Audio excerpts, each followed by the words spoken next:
the rules and regulations for discharging devotional service, and this is sufficient for his reinstatement. This is the mystery of the Vaishnava devotional cult. So in other words, the transcendental platform is sufficient unto itself for purification. It doesn't require any ancillary process of material piety.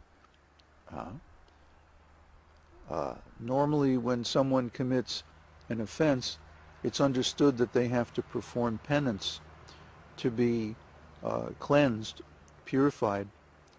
But in Śrīmad-Bhāgavatam, there's a nice discussion of Dhruva Maharaj with Narada Muni, where he says, I don't see the point of this performing pious activities and then falling down and then performing penance and then again being reinstated and then falling down, and it's up and down, up and down.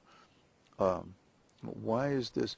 And Narada says, well, until the sinful desire seed of material desire is removed from the heart, one will always fall down and then have to perform penance in order to be reinstated in his position. So the whole point of devotional service is that the seed of material desire is replaced with the seed of love of God. That's the real meaning of Vaishnava initiation. So if someone accepts Vaishnava initiation, apparently, externally, but then it's found that they again fall down and become engaged in material activities, it means they never really did accept the initiation, that they still are keeping the desire seed of material consciousness in their heart. But then, if they simply take up the process again, then they're automatically accepted without having to undergo penance. And this is the difference between material religion and transcendental devotional service. Either you're on the material platform or you're on the spiritual platform. And if you're on the spiritual platform, there's no need for further material penances and austerities. Practically, there are three processes for elevating one to the platform of spiritual consciousness. These processes are called karma, jnana, and bhakti. Ritualistic performances are in the field of karma. Speculative processes are in the field of jnana. One who has taken to bhakti, the devotional service of the Lord, need have nothing to do with karma or jnana. It has already been explained that pure devotional service is without any tinge of karma or jnana. Bhakti should have no tinge of philosophical speculation or ritualistic performances. In this connection, Śrīla Rūpa Gosvāmī gives evidence from Śrīmad-Bhāgavatam, 11th canto, 21st chapter, verse 2, in which Lord Krishna says to Uddhava, the distinction between qualification and disqualification may be made in this way. Persons who are already elevated in discharging devotional service will never again take shelter of the processes of fruitive activity or philosophical speculation. If one sticks to devotional service and is conducted by regulative principles given by the authorities and acharyas, that is the best qualification.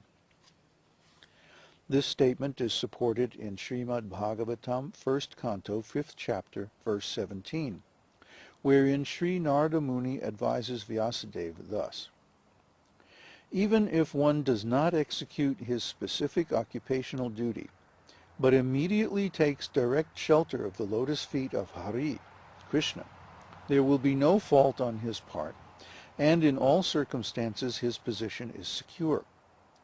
Even if by some bad association he falls down while executing devotional service, or if he doesn't finish the complete course of devotional service and dies untimely, still he is not at a loss.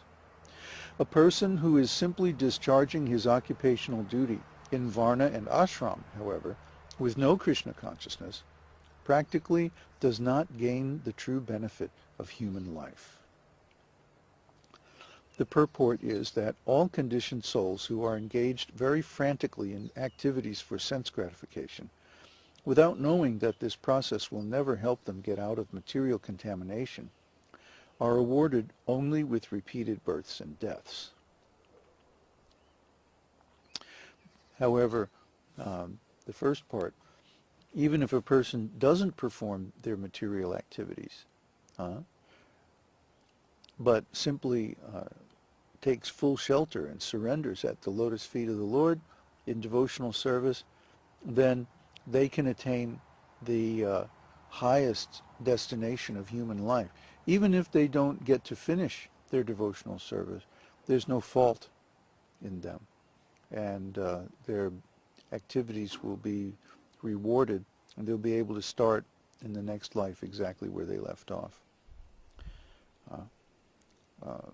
So this means that different ritualistic activities such as prayaschita or atonement are not needed in devotional service. You simply, even if you fall down, you just jump right back under the lotus feet of Krishna, and you'll be okay.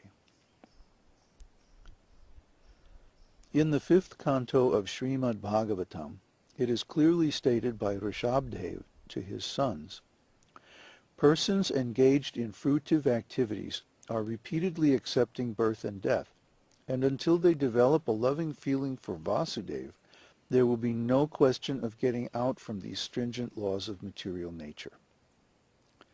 As such, any person who is very seriously engaged in his occupational duties in the varnas and ashramas, and who does not develop love for the Supreme Personality of Godhead, Vasudeva, should be understood to be simply spoiling his human form of life.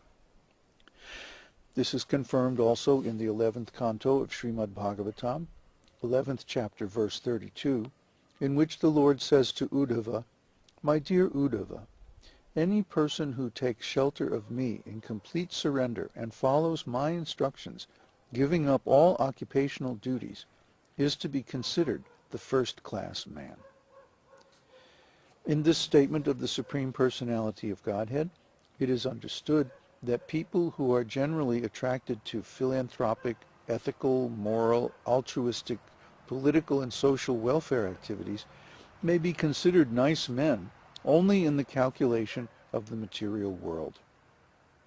From Śrīmad-Bhāgavatam and other authentic Vedic scriptures, we learn further that if a person simply acts in Krishna consciousness and discharges devotional service, he is considered to be far, far better situated than all of those persons engaged in philanthropic, ethical, moral, altruistic, and social welfare activities.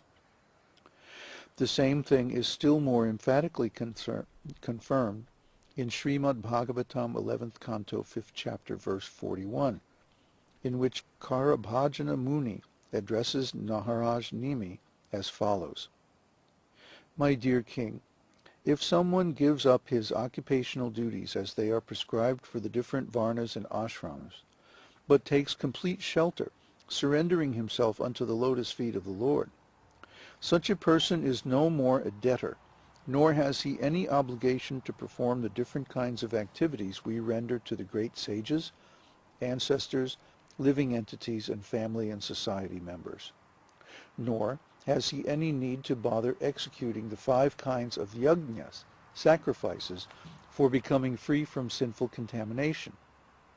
Simply by discharging devotional service, he is freed from all kinds of obligations." The purport is that as soon as a man takes his birth, he is immediately indebted to so many sources. He is indebted to the great sages because he profits by reading their authoritative scriptures and books. For example, we take advantage of the books written by Vyasadeva. Vyasadeva has left for us all the Vedas. Before Vyasadeva's writing, the Vedic literature was simply heard, and the disciples would learn the mantras quickly by hearing and not by reading. Later on, Vyasadeva thought it wise to write down the Vedas because in this age people are short-memoried and unable to remember all the instructions given by the spiritual master. Therefore, he left all the Vedic knowledge in the form of books, such as the Puranas, Vedanta, Mahabharata, and Śrīmad-Bhāgavatam. There are many other sages like Shankaracharya, Gautama Muni, and Narada Muni, to whom we are indebted because we take advantage of their knowledge.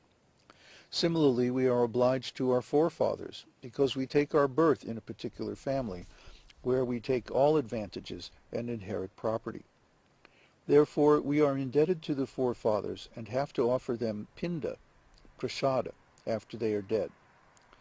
Similarly, to the people in general we are also indebted, as well as to our relatives, friends, and even animals such as cows and dogs who render us so much service.